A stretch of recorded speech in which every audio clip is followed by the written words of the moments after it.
I ooh. the robot Hey now. The robot voice has spoken. So I have recovered the lost episode 115. The lost tapes have been recovered. The lost tapes have been recovered. Breaking fucking Do It Cast news. That's right, kids. You know that episode you didn't ask for that I don't remember recording, so I'm not really sure what I said? Well, guess what? It's back. So I know everyone gird your loins because it's going to be the most fuckable episode yet. I, as well, don't know what we talked about, even though I just rendered it out. So the episode description will be, I found the lost episode. So we'll run that next week. Because I'm on vacation next week. Ooh. Yes, going to Chicago. Ooh. Yeah. Wow. My name's Jamie Gucci, and I'm going to Chicago without Brandon. And I'm going to eat all the foods, and then we're going to go talk about it after I get back. I'm going to be like, this was really good, and I love this. This was awesome. Yeah. Yeah. Notice no goddamn invite for your boy. It's all right. I'm not bitter. Not going to slowly die over here from sadness. What is happening? I got my impression down the wrong pipe there and managed to choke myself being an asshole to you. So I think Jesus. Sorry, I tried to mute the mic. I hit the button, nothing happened. I think but I think next year, if we're not up to like Lambda Gamma Guy variant, we're never going back. We're never going back. This is going to be the new normal. I'm telling you right now. Until we actually tackle and just fucking spike these dickheads, we're never going back. We should do it the Borg way, where they jam a needle in your eye to get it directly to your. I'm super good with that. Super good with that. Funk.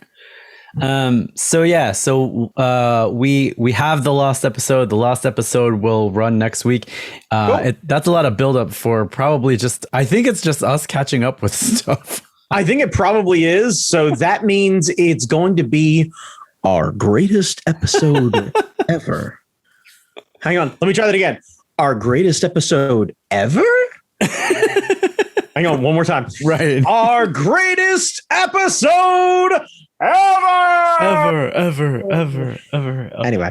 Oh shit. I forgot this little magnet guy's there. So okay. I have a anatomy sculpture that has magnetic parts. Oh, okay. So I can look at it in the. I thought you were going to start doing your own like separate podcast where you start talking back to the head. Hello, how are you? How's your I don't know the muscles. They're called eyebrows, Jamie. How are your eyebrows? Random magnetic thing. All right. I'm going to play the intro.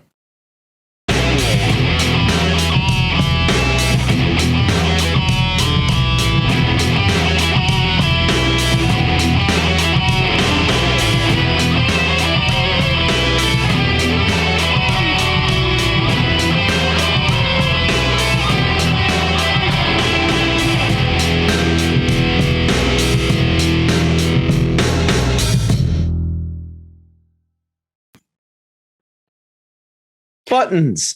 Brandon Chalmers, tell the fine people at home who the fuck we are. Goddamn right, Jamie. Brace yourselves, motherfuckers. We are absolutely the most extreme podcast on the internet. Where I am one half of the co-host that host. My name is Brandon Chalmers. The other half of this tag team is Jamie motherfucking Noguchi. And you better say motherfucking Noguchi every time you put some stank on that name. I don't care if you're in front of the Pope, you're in a goddamn church again for some reason, you're at a quinceanera, you're picking up your kid from fucking daycare, and they're like, what are you listening to? You'd be like, I'm listening to fucking Do It Cast with that fucking thick asshole and Jamie motherfucking Noguchi. Because five-time podcasting champion. Jamie Noguchi, fact or no fact, Do you know any other podcast hosts that you listen to that has been published in Time Magazine? Because I know one. It's Jamie fucking Noguchi. That's right. I forgot about that. Yeah, I didn't forget about it. You know why? I put some motherfucking stank on that name. I remember that shit. I don't think Mark Maron's been in Time, or at the very least, I'm not going to bother to look. Don't send me any corrections. We ain't going to read them anyway. Oh, man. Anyway, I am one half of this fucking tag team, better known as the fucking Do-It-Cast, part of the Hard Knock Media Podcasting Network. Now, you hear it week after week, but for those of you who have found yourselves upon our podcasting shores, you might be asking yourself, what's Hard Knock Media? And I say Hard Knock Media is NOC, as in Nerds of Color, as in not me, but my motherfucking man, Jamie Noguchi, and the rest of the podcasting network family that we were kind enough to have a chance to see in person after so long.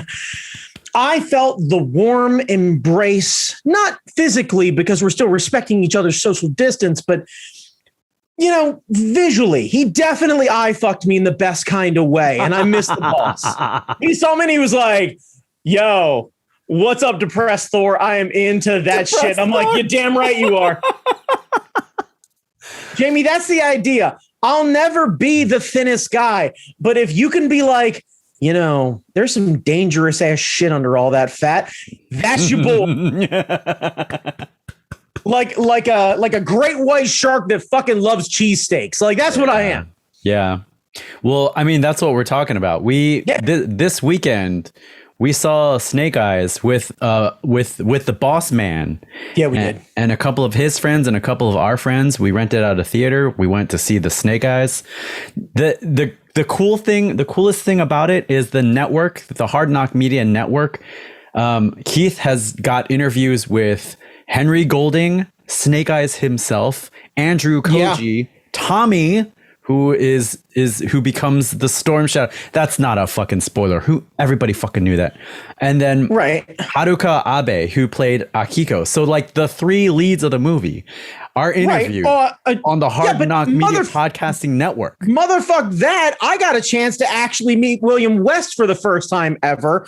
So, you know, like another Hard Knock Media Podcasting friendo, host of what I can tell is, by the way, West Week Ever. Boom, put some stank on the name. Nice. Yeah. That's right. I do a little research. I pay attention. Nice. Yeah. A genuinely sweet dude who I really hope I get a chance to hang out with later. But we got a chance to hang out with our friends, our family, our podcasting fam. Yeah. And we got a chance to go see a movie that I didn't know was going to be made, but sure enough is there. And I think we had a wildly different opinion across everyone of like, I'm gonna tread lightly as we start to go through this episode, because I am very aware that a lot of people hold this, not just our Hard Knock Media Podcasting boss of bosses, hold the idea and the concept of this movie in and of itself in very high regard. I'm going to tread lightly here, boss. So I apologize. And if you want to kick me off the podcasting network, I know it's not the first time. So, just do it, motherfucker. Do it. Well, anyway. Well, Keith did our before and after impressions because he's didn't ask me even before. Well, I must have been in the theater. You were already sitting down. Yeah. But he caught me when I was heading out, and so he asked for our before and after impressions. And he said, like, I don't care how bad this movie is, it's going to be my favorite movie today. Well, it's a. You missed that. You missed that in the lobby. That statement, that'll be my favorite movie today. Yeah. So he said, this is my favorite movie. Like, he was like, I've been waiting 40 years for this. So this is going to be my favorite movie. So no matter the quality, it's going to be my favorite movie. And I was like, damn right, Keith, let's go watch this motherfucker. Fair enough. Ain't nothing wrong with that. So we're going to put a spoiler tag on this, I guess. But I mean, honestly, you can figure out what's going to happen. We really should. But in case no one has had the opportunity, My name is Brandon Chalmers. I am one half of the hosting duo of the fucking Duocast, part of the Hard Knock Media Podcasting Network. This here is a disclaimer that we're going to talk about shit. And if you get butthurt about us spoiling the movie, hear it now in 5.1 Dolby surround sound. Wow. I'd like you to kindly go fuck yourself and your bullshit. This is on you. Moving forward, Snape kills Dumbledore and I'm going to say it. Tremors is the greatest movie Kevin Bacon's ever made. Fight me. Rosebud is the sled. Yeah. Yeah. I like that my concern about making that open statement about Tremors is probably the most impactful part of what I'll say today. The most controversial thing. It really is. I mean, at the very least, it's the thing that's the most near and dear to my heart. Yeah. So let's go like overall impression without getting too deep into the weeds. Okay. This movie is intended to kind of reboot the G.I. Joe franchise. Sure. How did you like it overall? Like overall impression? So I'm looking here. Let me see. Snake Eyes movie. There we go. Not the Nick Cage version of Snake Eyes. No.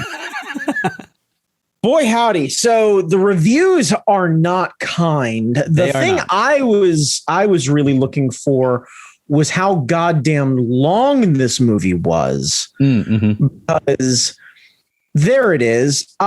It's 2 hours long. Huh. And I thought it felt long. Yeah. But it felt long. Yeah.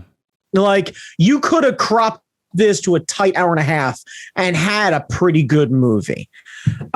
So once again, Jamie, as I apologize, as I was kind of looking just to see as a point of clarification for myself, your question one more time. How did you feel like overall? Did you get a good impression? Do you think that this is like going to kick off G.I. Joe into the next? No. No. Did it do what it needed to do? I'm going to keep saying no. I watch a lot of shitty action movies. We do. This one wandered a lot for not all the right reasons. I think the one that really like our boss's daughter really hit it home. Snake Eyes is not a likable character. No, he's never not. fixed that at all. No, he's a dickhead the entire time. He betrays everybody. Yeah. And like when Scarlett picks him up and says, "Hey, you could be a Joe sometimes." I'm like, "What? Are you recruiting liars now?" Like, well, what? Yeah. Also, like, oh man, okay, yeah. How about the unfair treatment of fucking Storm Shadow? Like, Snake Eyes betrays people like 6 times, and they're like, "Hey, how about a special suit?" And meanwhile, fucking Storm Shadow is like, "Hey, so I did this one thing because I thought it was the right thing to do to protect everybody." They're like, out of the clan. Out of the clan. Done. No.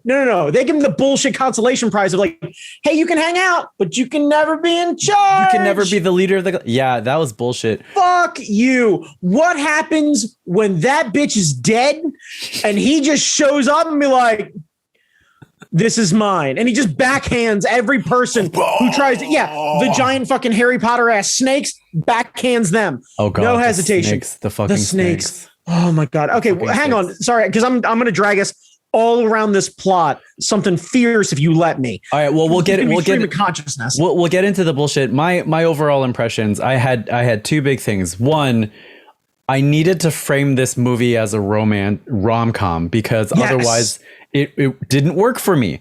Like it, and the ironic thing is Henry Golding is playing I think Constance Wu's character in Crazy Rich Asians. So Constance Wu has to impress grandma in order to win Henry Golding. And so Henry Golding has to impress grandma in order to get into the clan and be Andrew Koji's lover / brother in arms / everything. But fucking doesn't. And then gets that dick anyway. Yeah. Yeah. So framing this movie as a rom-com was the only way it worked for me. And then the other impression I got, and this was our mistake. Me and Jim and Audrey watched Enter the Dragon the night before. Bruce Lee movie, excellent choreography, excellent fight scenes. 1973. They didn't have half the budget that this fucking movie did, and the fight scenes looked epic. They told a story. We came into this, we were expecting some ninja shit. Who could fucking tell? Because the camera was doing this the entire time. Honestly, weirdly, only before we got to Japan. Yeah. Like, apparently in America, the action looks like a wooden roller coaster. Like, I couldn't focus on rebel shit. Yell. Yeah, it's the rebel yell. Ironically enough, it's the rebel yell. But backwards. Yeah. The backwards day. I didn't fucking understand why the shaky cam. And I'm like, I can't fucking focus on anything. Honestly, I don't know if the action in the beginning of that movie was actually that good. Yeah. I don't know. I'd like to believe that they got that many really properly trained, talented, hard-working fucking martial artists and choreographers together, and they put together a baller fight scene, and then they handed it to someone who literally was trying to make mixed drinks the entire time they were filming. Oh wait, what did you want? How many orange crushes? Orange crushes, right? Yeah. Okay. Yeah. Anybody want some weak ass James Bond shaken, not stirred fucking martinis? It's frustrating because Hasbro. So this is going to be a reach. So Hasbro now owns the Power Ranger franchise. One of the greatest action directors in Super Sentai has done action sequences for Power Rangers, Koichi Sakamoto. As cheesy as a lot of people think tokusatsu is with the cheesy suits and stuff, the action is superb. If they had the budget of a Hollywood film, the action scenes in tokusatsu shows in Super Sentai would look amazing. They have access to Power Rangers. They have access to Koichi Sakamoto. Get him and his camera team in here to film this shit and let the stunt people actually show off what they can do. If only they were shooting a movie that was full of ridiculous costumes, concepts, and a little bit of light magic. So, I mean, you wouldn't want them to really make a stretch away from tokusatsu. It is. This is. It is. Kamen Rider as fuck, dude. This is like the tokusatsu as tokusatsu. Who the fuck is, let's see. Robert Schwenke was born in Stuttgart. So this is the director. Oh, okay. So they had a German dude shaky cam his way through this fucking thing. Ugh. And then apparently that dude was in love with Zack Snyder because for half of this fucking movie, it was dark. Yeah. Yeah. Like, yeah.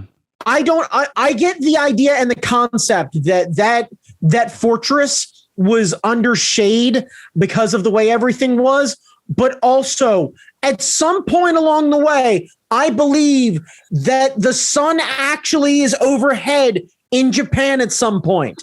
Or light will make it down through the branches, and you will be able to see light. Or like, not to be a neon fucking sign. Use an iPhone in a scene, like maybe on a flashlight. Can we have like 6 dudes with some torches or something like that? Yeah, because genuinely, everything felt like a fucking Zack Snyder cut. It's like weird fucking shaky cam Chris Nolan directed half of this movie. Yeah. Why do I say Chris Nolan? Because it's fucking gray and way too long. Yeah.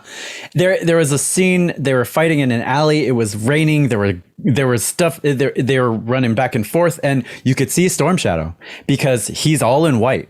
And that's great. He looked amazing. You couldn't see anyone else. See anyone else. Nope.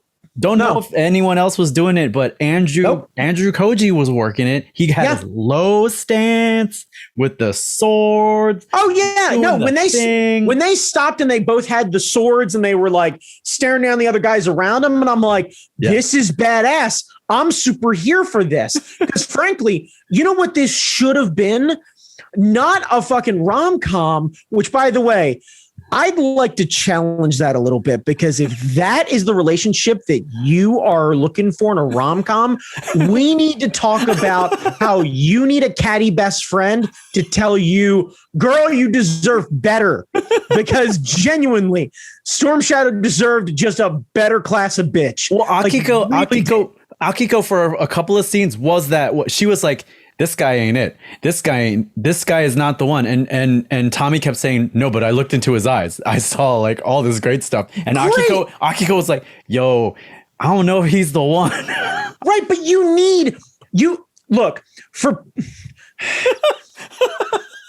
this is going to be a rare moment for me. So work with me here, because my comparison is not great and white as fuck. Okay. Now, Pretty in Pink, right? So you've got Tommy is Molly Ringwald, right? And he's got that rich dickhead suitor, but he's got Ducky in the win, like back there. Now we've established very clear that what's her face who was there, was she supposed to be Jinx? I don't understand. I don't either. Okay. Anyway, yeah, without the RZA there to say Jinx, cousin of Storm Shadow.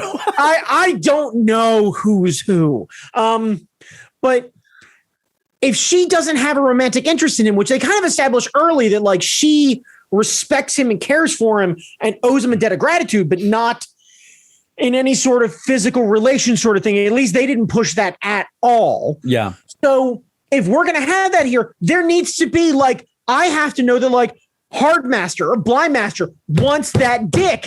Otherwise, there has to be some sort of like comparison here. Where you're like, really? This guy? Yeah, there is no romantic rival. Yeah, you're right. You need a romantic rival to make this dickhead fucking shit work. Like you do. And whether they're a hopeless romantic or whatever, like I needed Shipwreck is what I needed. You did. I needed a denim clad fucking sailor hard on his luck, full of one-liners, who doesn't know how to fucking throw a kick to save his life, but is here for it, and the hamburger meat is on display. Was there anything that you enjoyed about this movie? Stuff that you liked? I mean, the guy who played Doc Torrey from what's his fuck? The guy who played Blindmaster. Yes. I was happy to see that guy get work, because I feel like in the last, I'd say 10 years, Lance Reddick has stolen every role from that guy. Peter it's nice to see Peter Mensa. That's who it is. Yeah. Okay. Yeah. And Hardmaster also was fucking rad. Guy from the Raid. We needed just him. Yes. I would take a movie with Hardmaster and Blindmaster just beating the shit out of people. Just it could be a training movie. It could be a how-to movie, but those two. I'm good with that. Yeah, those two. I'm super good with that. Scarlett was fucking boring. I thought her casting was good, but I thought her casting is great. Underused her for they didn't do shit with. I hate to say it this way, they'd have to create a bit more character, because I don't remember watching G.I. Joe shit where Scarlett was really anything more than a one-liner here and there, and like a crossbow or a rocket launcher or something like that. Like she was never really a super strong character. And I realized that's a byproduct of when the G.I. Joes were actually made and everything else like that. And there's a lot of argument to be had there, but I think they did, and for better or for worse, I think they did a really good job of establishing her as the same Scarlett you had growing up. And I think that's an issue. Yeah. Her name is Samara Weaving. She's the niece of Hugo Weaving. That was going to be my question. Yeah. Daughter or niece? Niece. And she starred in Ready or Not, which was that film where like everybody thought it was Margot Robbie in the wedding dress and being hunted by that family. Yeah. Okay. Yes, so that was her. I haven't seen that movie, but like she's been in other stuff. Actually, awesome. Yeah. Again, I have no heat on her. I think that the writing for that, but honestly, I could argue the writing of that entire movie. Yeah. It failed. Needed a once over. Yeah. But yeah, like even past the like, I know we have to hammer home the names that are there, like the fact that Snake Eyes name, first name Snake, last name Eyes. Like I just really is that what we did? Now, bear in mind, I've never checked the back of the character card to look to see what Snake Eyes' real name is. And maybe that's the way of them solving the problem, because maybe his name is actually like fucking John Smith or something whiter somehow. Snake Eyes. Yeah. Does he have a real name? Is he named Tucker Carlson? I'm trying to think of whiter names. Christ. Look. Remember Snake Show, Ray Park, blah, blah, blah. Commando, Snake Eyes, High Sierra. It doesn't look like there's an actual type Snake Eyes name, real name. Yeah, because I'm convinced this was just lazy writing. Real name. Snake Eyes' real name. We don't have anything. We don't have anything. So we've established his dad was a Joe. Yes. Who definitely fucking had a name. Yeah. But he's Eyes, Snake. Yes. There's a folder open on Flint's desk of new recruits, and literally the tab on the fucking manila folder is Eyes, Snake. I'm trying to double check, but I cannot find his name. Sure. I mean, that would make sense. Because I assume what they'll do is they'll make it a big like second movie sequel G.I. Joe reveal or something like that. They'll name him Grogu. Yeah, and it'll totally like the fans will totally embrace it, and they'll be super behind it, and there's no way that they'll be pissed about it. Yeah. I liked Grandma. I liked Grandma when she had her fans and was kicking the shit out of people. Yeah, I like that. It was campy enough. Yeah. I got no real issue with it. Like, yeah, it felt a little too campy, but at that point, I was already mentally kind of out after the giant snakes. I did not like the giant snakes. Really? I am sorry. I did not like the giant snakes. Also, when they said it was anacondas are constrictors. So they wouldn't be biting heads off. They would be choking the shit out of you. Jamie, let me ask you a question. How many anacondas are in Japan? I have no idea. Do you want to take a shot in the dark? Guess. I would say if they have a zoo, there's a couple of anacondas in the zoo. Okay, so if Matt Damon bought a zoo in Tokyo, maybe there's anacondas. If John Voight decides to buy a summer home in Osaka and decides to bring an anaconda with him so that people recognize what he's fucking popular from, there's anacondas. I know. I went around the block for that one. I promise you. I was like, wait, is this a Mission Impossible reference? Nope. It's a fucking anaconda reference. Yes. I'm creative that way by referencing anacondas with the movie Anaconda. Did you even like the bikes, the electric bikes? They seemed cool. The electric bikes, the electric cars and stuff like that, or what have you.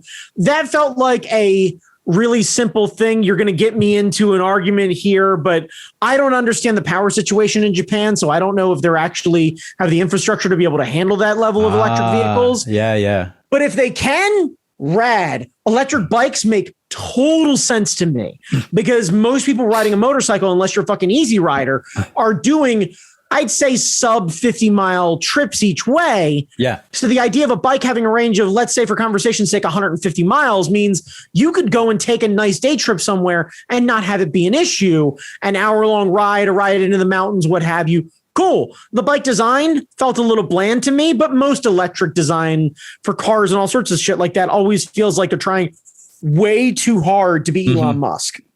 So, yeah, whatever. I'm pissed off that they didn't turn into missiles. I know that much. Because the last fucking movie, a motorcycle turned into missiles. It was And the idea that we didn't take an electric bike, by the way, you want to know how I know that the electric bike company paid into that and Hyundai paid into that? Do you notice how none of the cars or bikes got really fucked up and nobody bothered to turn those giant fucking bombs into bombs? Yes. Yeah. Nobody got fucked up by the cars or the vehicles or anything else like that. Yeah. They survived. Even the car that jumped off of the car survived. Yeah. If I'm not mistaken, I believe that's a Hyundai Sonata. Yeah. So, an all electric Sonata. And I'm probably wrong about that, but I'm like 99% sure they were all electric Hyundais. Yeah. Which they don't offer here. So, boo. Yeah. We couldn't even get a special edition Snake Eyes damn car or bike if we wanted to. No, hang on. I am pretty sure if you wanted to be a dickhead and spend that much on a fucking motorcycle, they'll paint it gray for you. Because, by the way, what special edition Snake Eyes what? Yeah, because we didn't even notice the fucking symbol for the clan until the ring dropped and he happened to be wearing an arm patch. Like, nobody's got any flags. It's not carved into the floor. It's not on the glass of the doors. It was like, it was kind of on the button that he pushed to let the snakes out, but that was very subtle and very stupid. Yeah. Look, I don't understand why we felt the need to decide who was worthy by seeing who was a fucking Slytherin. Like, the Rashkage can speak parcel tongue. That's right. That's what I gathered. Part of, because I don't know if you heard me, but the second that fucking happened, I was like, what in the wide world of Harry Potter is fucking happening around here? No points for Gryffindor. Yeah. You're a wizard, Snake Eyes. Like, thanks, buddy. Appreciate you. Right. Yeah. So Snake Eyes was a dick. The action was blah. Scarlett was underused. Hang on. Baroness. The action when they were in the street, even though we couldn't see it all that well, was good. The action in the beginning could have been good had I have actually seen it. Yeah. Hardmaster and Blindmaster were both badass. Oh yeah. The bit in the end where they end up being kind of the Expendables in the street and they do the big stance thing where everybody's like strewn across the thing. Yeah. And everybody's like half posing or whatever. And I'm like, y'all, if you're trying to get some toys over, you need to light this shit a little better. Yeah. Throw a blue light on shit. That's how you light a dark scene. Throw a blue light on it. So fuck that. You literally have a stone that lights shit on fire. Light half the goddamn village on fire. Yeah. They're rich. I promise you, they can put that fire out. And you could have had it just randomly raining. So he could have lit half of the shit on fire and then the rain could have started. And then you could have had them posing out with each other, fucking prepping to kick somebody's ass with the rain coming down. And then all of a sudden it goes from really well lit to really steamy and smoky. And then they could have running through the smoke and we could have been totally fine. Instead, we had a random fucking fight scene in some weird, definitely shot during the day, but then a filter was put on it for nighttime shot with them. And then this showdown with some snakes at the end, which for fuck's sake, why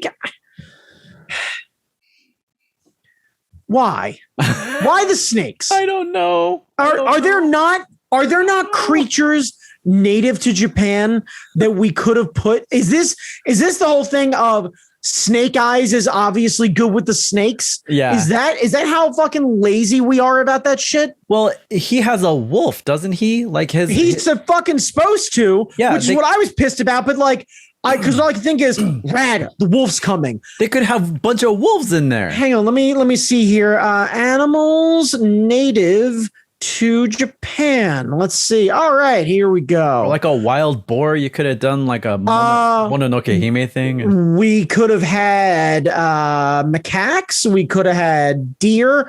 We could have giant salamanders. There are cranes. Wild boars. How about a fucking brown bear? How about bears? Bears would have been fucking great. Bears would have been great. Let's see. maybe a 16-foot giant pheasant. Yeah. Anything Like- but giant dumb snakes. We could have had red fox. We could have had the world's largest Asian black bears. Red fox. We could have actually had Red a CG version CG Red Fox. of Red Fox. Like, he hits the fucking button, the Sanford and Son theme starts to play. Right, and you just hear way, way off in the distance, Elizabeth, I'm coming. They're calling me. They're calling me. It's never been scarier than it is right then.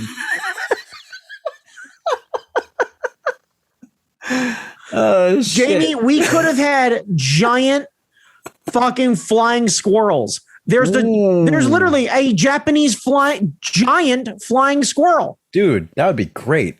We could have had giant flying squirrels. I like the giant salamander. They're cute, but I love them. They're cute. Let's They got see. they got the big paw and they got the big face and the wide. They could, giant salamander could be eating motherfuckers. So there are habu snakes, which are relative. Let's see. In Japan in 1979, to control the venomous habu snake, they released mongoose. How about we actually do that?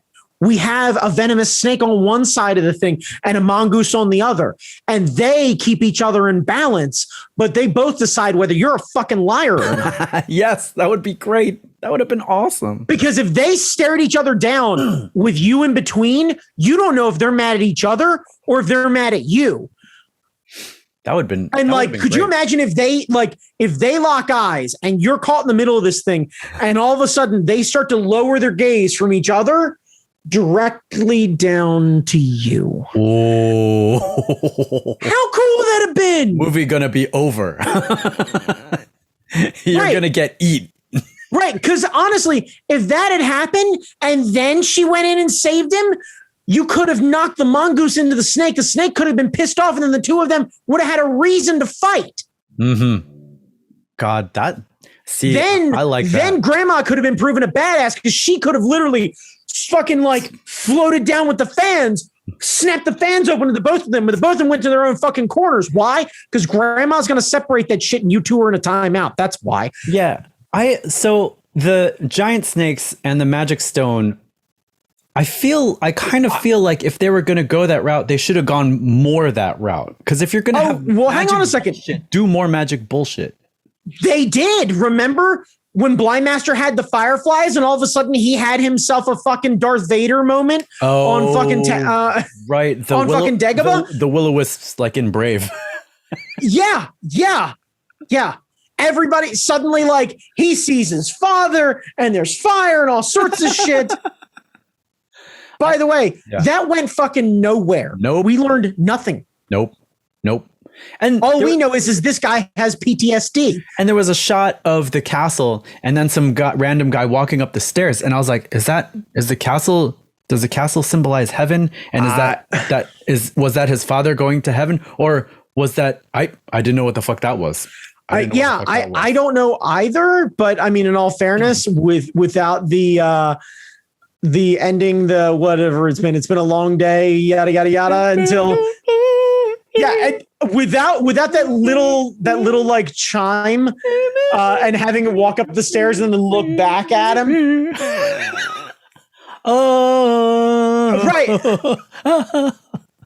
Right. Also, how does he not snap out of that by having the dice thrown at him?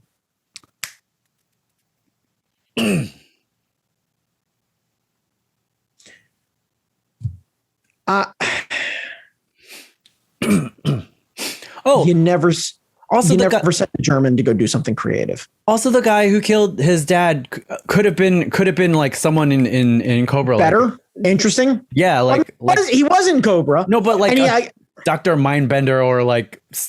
Oh, they're not going to give that away because then they wouldn't be able to give him up. If they wanted to do that, they could have had him be Destro or something like that.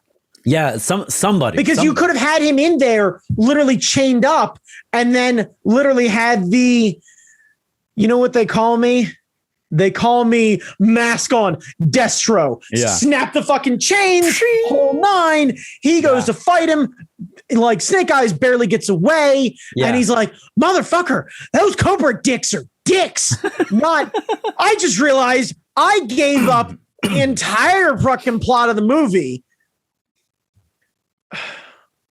I'm mad. Also, how do you run a fucking ninja clan and have a ridiculously powerful, world-changing weapon behind one lock and no guards? You've got guards fucking everywhere. But the most important shit, you don't put two guys in a blowgun?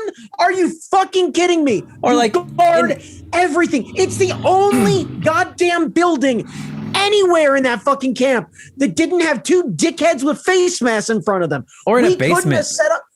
Fuck that. We couldn't have had two fucking key grips with COVID protocol standing in front of that fucking door. Are you kidding me? Yeah. Like, how? Well, we went through the plans and we figured out where it is. It's the only building that doesn't have any security. That's so clever. Leave it unguarded. We put the guards over here to like, it's a, what do you call it? It's a fake out or something. Fuck it. Can we have him fucking like, I don't know, Metal Gear Solid that shit? Can somebody run by wearing a box and have the two of the guys be like, wait, what's that? And then they disappear. And then all of a sudden somebody fucking jumps back down. Yeah. Like, he didn't even have the need to throw a stone to fucking distract them off in the distance to get past that door. Motherfucker rolls up, walks through the front door through what looks like a goddamn set for a Moby video, and then manages to take a hanky that he got with fucking Storm Shadow's blood and somehow press it down there. There's no, are you telling me the DNA lock is the only thing? There's no thumbprint to go along with that? Well, that pissed me off too, because he does this whole thing, like the blood brother thing, and you think, oh, maybe there's part of Snake Eyes that really believes the shit he's saying. Nope, he doesn't believe anything that he's saying. Betrayal. He's just getting the blood to be a super. I saw that happening a while back. So like he's utterly unlikable. Like Kana said, he is utterly unlikable. Unlikable. Why do we care about him? Unlikable. Why do we care about him? Why do we care about him? Right. I am now personally torn because they do more movies. I don't want to vote for and support Cobra, but also Storm Shadow got done dirty. Yes. He got done dirty. Yes. He absolutely got done dirty. Yes. Grandma is responsible for this shit with her pious old world bullshit. He did those. Fucking Storm Shadow did the right thing. You should have killed that motherfucker with the stone and put everyone else on notice. Yep. Who else wants some? Yep. Like, and I feel real bad for Andrew Koji because he did it, man. He pulled it out. Like, and this movie's going to go nowhere, but I loved him in the role. I thought he was fantastic. I would like to see more of him and his low stance with that fucking Storm Shadow mask on. That fucking shit where he went low and then the swords went wide. And then take that mask off and put it back on and kill motherfuckers in more movies. All day. I tell you what, let's start fucking photoshopping him into other Hasbro properties just to show that he's been in other shit. Yeah. Low stance in Bumblebee. Like that's what I'm saying, Jamie. All you need to do is just get a few single frames of him in the running in the suit, shrink it down real small, and just embed it in a bunch of random images all over the place. Yeah, he's low key standing in the background, staring at Sheila Beef, like Sheila Beef. Fucking Transformers 1. Yeah, Megan Fox is lying to Sheila Beef about the engine and what have you. And it's just fucking Storm Shadow. No, not in the uniform. In that sweet LA gig where he's leaning on the back of that Honda, fucking just staring at him. The fuck's she lying to you for? Photoshop him into the goddamn Fast and the Furious franchise. Yes. Just let him hang out. Fuck, the easy one. How is he not in the goddamn car complex when fucking DK is making his debut? God, yes. It ain't hard. He's rocking a fucking, you take him in that outfit and also with that fucking turquoise Acura RSX and act like Dude, he parked that thing next to that. I swear to God, I was asking myself, was that a Supra, which is a funny carboy thing or whatever it is? Is that a Supra? But literally, like, I saw the other car and I was like, that's baller. And I looked and I was like, that's some Fast and Furious shit. Because anyone who hard parks a Honda like that and then leans on it like you need to fucking recognize is one of two things. Way fucking tougher than you or a total dork. There's no middle ground. Yeah. None. Yeah. Andrew Koji is in a series called Warrior. Warrior was a concept developed by Bruce Lee. And so I think Warrior, is that on HBO or something like that? I don't know. You might. Sure. I have no idea. But somebody Google it and tell us. I want to see him in more shit because. Yeah, he's great. He brought it. He's great. He's fucking great. I think that's part of the part that I'm annoyed about. I didn't dislike this cast. They're fantastic. I think this cast got given a shit script. Yeah. And a shaky cam and one German dickhead who doesn't know what the fuck he's doing. I said it before. I'll say it again. You don't send the Germans to do anything creative. You want it to be tight and precise. Fine. Yeah. But clearly this guy is breaking the mold because he's playing with neon lights without 80s soundtracks and he's using shaky cams like he's shooting a fucking Blair Witch sequel and it needs to stop. Henry was good. Andrew was good. Haruka Abe was good. Like everyone in this. Can we put a pause on Henry being good? Because I saw somebody else point this out and I couldn't unsee it or unhear it. Oh no. His accent. Is he Australian? He's British. I think he's. Is British. That it? Okay. Because you remember that it fluctuated hard. Yeah. Well, he thanked us for watching the movie. You remember that in the beginning. Oh, that's right. Yeah. By the way, he thanked us because I said this out loud when it happened. So, kids, before we watch this movie, our star.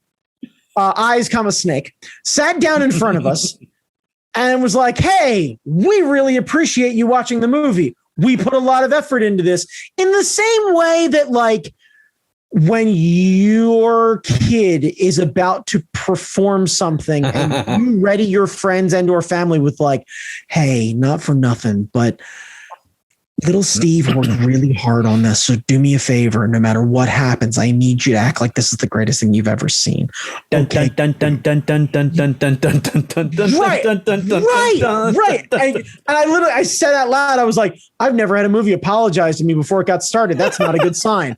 And like Nicole started laughing. She's like, are you worried? And I was like, a little bit. And then the shaky cam started and I started laughing. And she mentioned this when you were leaving. She's like, you seem skeptical about that bit in the beginning, and then the shaky cam started, and I heard you laugh out loud pretty loud. It's like, and I realized you were not going to enjoy this. I was like, yeah, unfortunately, we were in for a ride. Yeah. By the way, there's at least 9 minutes of that movie that I don't remember because I fucking fell asleep. I don't think you missed anything. Oh no shit! Did you see Larry Hama's cameo? Yes, yes, that was rad. That was rad. That was rad. That's a little Easter egg. Give him checks. Hell yes. Yes. Give Larry checks. I'm all about giving Larry checks. I think Michael Bay should like retroactively give Larry some checks. Yeah, there was. So I read some like news post that like this was intended to restart the franchise, and then G.I. Joe was going to cross over with other Hasbro properties, then including Mask. Like, and that got me interested because I want to see Mask. I think it's dumb, but I need to see it. Not if this same studio and team is going to end up doing it. We're going to end up with a great cast. And by the way, a story about Mask, which if you thought G.I. Joe's plot was fucking thin and awkward, boy, howdy. Oh, buddy. Look, here's what I'm saying. I think you would have been better off with this cast and Michael Bay. I kind of agree with you. Yeah, there it is. I kind of agree with you because I know the awkwardness of casting Michael Bay as the director for this movie. You're like, are you sure? But man, if there's a dude who understands fucking wild animals, action scenes, fire, and fucking weird shit, it's Michael fucking Bay. Well, he made Martin Lawrence look like a badass. So like, fucking Bad Boys 1, 2, and 3, Martin Lawrence looked like he could handle himself well against people who are way more fit than him. Right. Michael Bay with this cast, like you would get that same epic shot when they're standing there, but it would like give you feelings. Right. And imagine when they were fighting on top of the car carrier and the car ended up breaking off and spinning around somebody or whatever it is. You get to see Storm Shadow do the straight up fucking Will Smith, woo, which I would have fucking paid extra for. I would have paid extra. In Henry Golden's British accent. That's it. That's what I want. Fuck this, Jamie. Hear me out. Yes. All right. We're do a shot for shot remake of Bad Boys 2. We actually fucking break it out. Yeah. Because if we did it that way, well, I mean, God damn it. The problem is that's going to end up turning Storm Shadow into Martin Lawrence, which is almost a little better in a way. Oh my God. But it would look fantastic. And even the dark scenes would look good. Of course they would. Of course they would. And there's no Tinker Toy hell. So the action scenes would look fucking amazing. Hell yeah. Yeah. And imagine fucking Storm Shadow and fucking Snake Eyes. Goddamn storming Cuba. Storming Cuba. We can introduce a bunch of other Joes right as they're standing in the middle of the fucking precinct in fucking Miami. And the bearded guy, which has to be goddamn Shipwreck, looks at the two of them and goes, "You two look like you're about to do something stupid. We're in. Who are you?" "Oh, us? I'm fucking Shipwreck. That's Flint. Lady Jane." This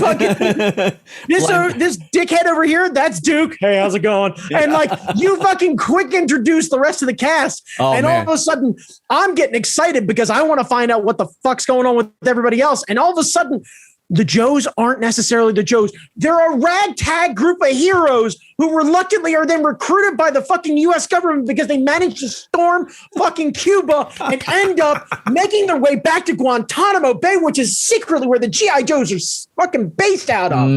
We can solve the problem. Fuck, man.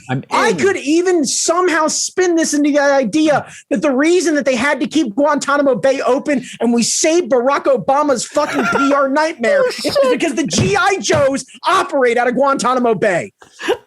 I'm in. We have to keep Gitmo open so that fucking Snake Eyes is a place to hang out with his dog. We get Hard Master saying, "Serenity now." Ooh, right. Serenity God now. Damn it. How good would that be?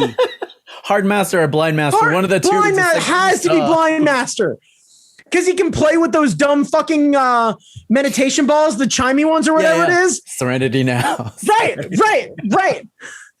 And then them like walk into the room and him stop and say enter. And the two of them look at each other like, "How the fuck did you say us?" And we get to play that up. Yes. Oh, I'm in. I see. We got to the good stuff. We were digging through shit to get to the good stuff.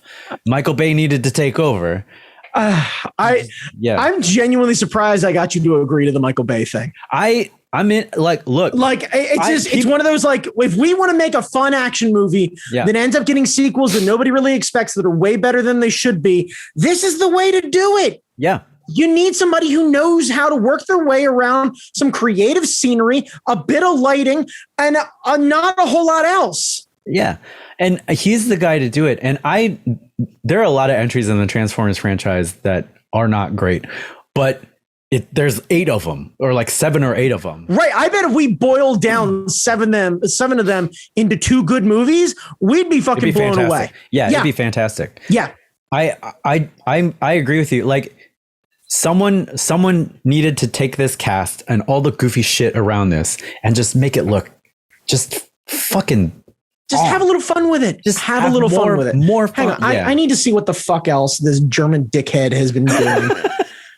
You're right. This cast got ill-served by what. How the fuck? This guy directed Red. What? Red is so fun. Yeah. What the hell happened? Who fucked up? Okay, so he directed Snake Eyes. He directed The Captain, which I've never seen. Allegiant, which I haven't seen. The Divergent series. Oh, those are Right. R.I.P.D.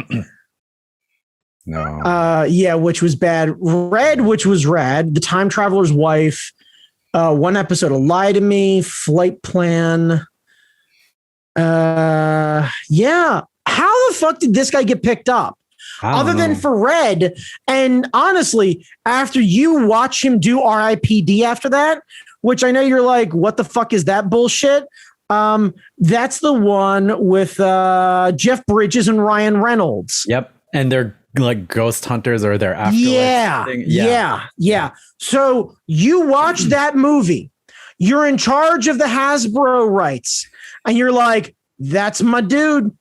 That German guy is going to pull off this fucking reestablishment of this was motherfucked right out the gate. Who fucked this up? They needed to get the guy who directed Kamen Rider versus Super Sentai. Honestly, like I would have rather have had proper tokusatsu directors because at least then they would have known what to do with a goddamn Elite Fighting Force story. Like, we can't find anybody fucking fun. Really? Really? Yeah. Yeah, it needed to be more goofy. Strangely. But I don't know. Well, yeah, it's a fucking movie about toys. Hang on. Who the fuck directed Small Soldiers? I'm going to work this shit out. I think wasn't that the guy who did let me see. Directed by Joe Dante, who yada. He did Gremlins. Yeah. Hollywood Boulevard, Gremlins, The Burbs, Gremlins 2, and Small Soldiers. Yeah. That dude's sitting at home. He literally did a movie about toys that never really became toys and even failed at selling as toys. What the fuck? Yeah. Call him up. Is the guy who directed, hang on, let me find out, Jingle All the Way.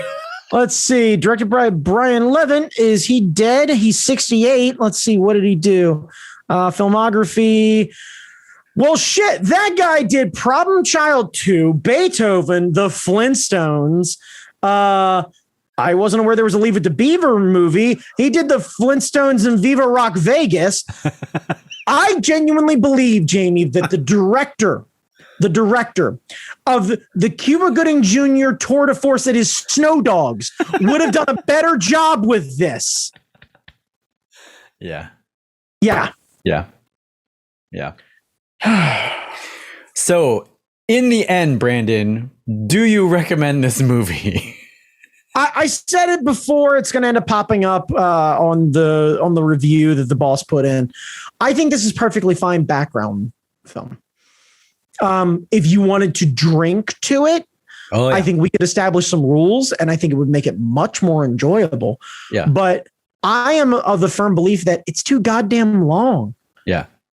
Like, if you're going to suspend disbelief and add the fucking Star Wars flashback scenes, the random glowy gem that burns shit, and the fucking giant snakes, along with the fact that it's a G.I. Joe origin story, which is a fucking sentence that, like, I am still trying to wrap my head around. I'm genuinely excited that Snake Eyes got his own movie and that he's finally a fucking Asian actor. Great. I'm super fucking behind that. And I don't want to be like, don't watch the movie.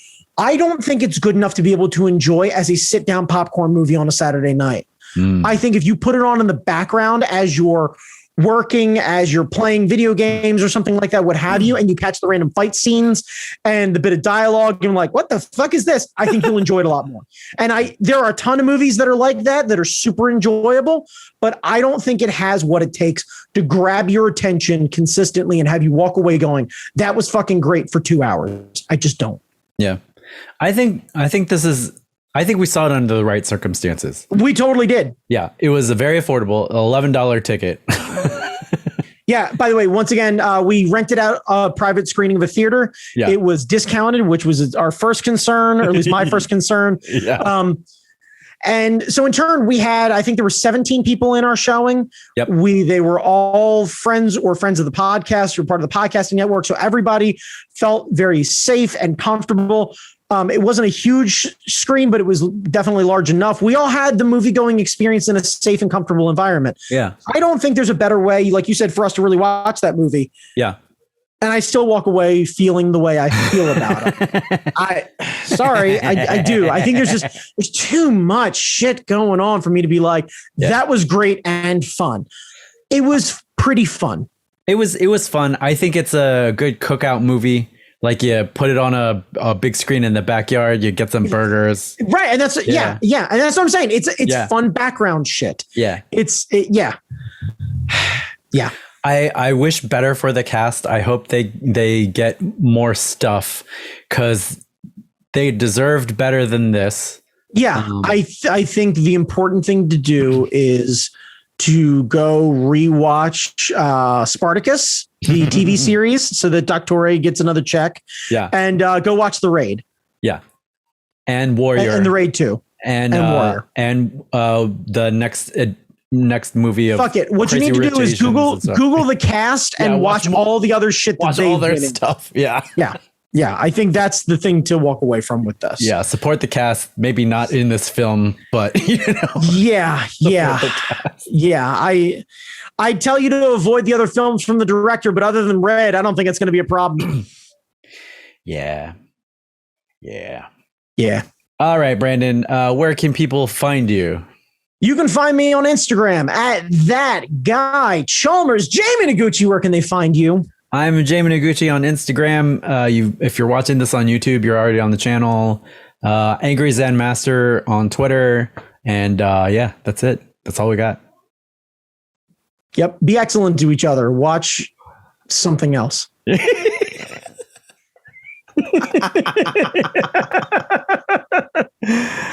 the goddamn button. Sorry, Keith.